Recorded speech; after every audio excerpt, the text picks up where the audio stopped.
Hi, my name is Greg Partin, Senior Loss Control Consultant with the Kentucky League of Cities Insurance Services. And I have with me today Dwayne Brumley, who is a Public Works Director for the City of Berea. When working outdoors during the spring and summer months, there are additional hazards that you need to consider.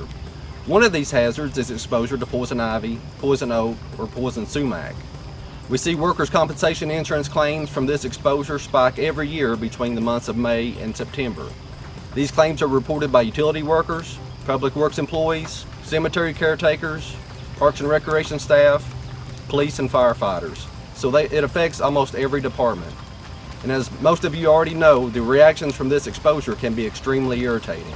So I'm going to let Dwayne talk to you about how to identify these plants and how you can prevent yourself and your co-workers and your family members from being exposed. Right, Greg. As we put away the plows and we start moving into more of our springtime operations, we have several opportunities where employees can be exposed to it. We do cleaning of streams, we have brush removal, we have trees that fall down and we have to get out of the way. And this is an example of what our employees face. As you can see, this tree has some poison ivy that's growing up in it, and it's intermingled with other vegetation that is not poisonous, and sometimes it's difficult to pick those out. We're fortunate that most of our employees, when they come to us, already are aware of their allergic reaction, whether it be just mildly allergic or severely allergic. So we're fortunate that our employees know that.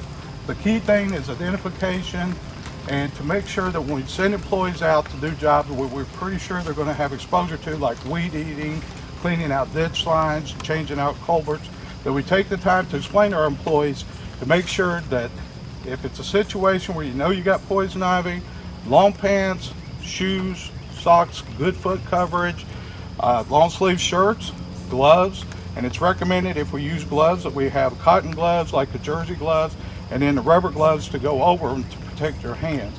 And what we use a lot of time is we have the high length chemical gloves that we use for pesticide spraying. Those work really well.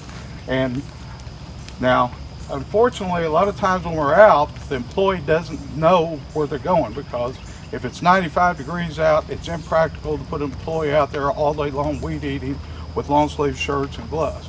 However, what we do is we make the employee aware of some of the potential of the poison ivy, poison oak, or poison sumac exposure, and we have preventative wipes that we keep in all of our trucks. If you're going into an area, you just wipe your arms down with them really good all the way up to the sleeve line. You let this stuff dry. There's several out there on the market. You can do your own research. You can pick it up at the Walmart stores, or you can order it online, but we provide it for our employees. And then if the employee is exposed to it, then they also make a post-exposure wipe that we use on our employees to wipe their skin down. It takes just a few minutes. I think it's like 7 to 10 minutes before it'll actually start causing any inflammation or anything on the skin. And if you get those wipes on there pretty good, that'll get you by until you can get to some place where you can get some real soap and water and wash your stuff off good. And then, as always, the employees monitor themselves, so if they do start having an allergic reaction, then we want to make sure we get them proper medical treatment. But prevention is the key. All right. Thanks for that very timely information, Dwayne. And also, you can reference the 2018 loss control calendar for the month of June for additional information regarding hazards while working outdoors. And that does it for this safety moment. Thank you for watching, and please stay safe out there.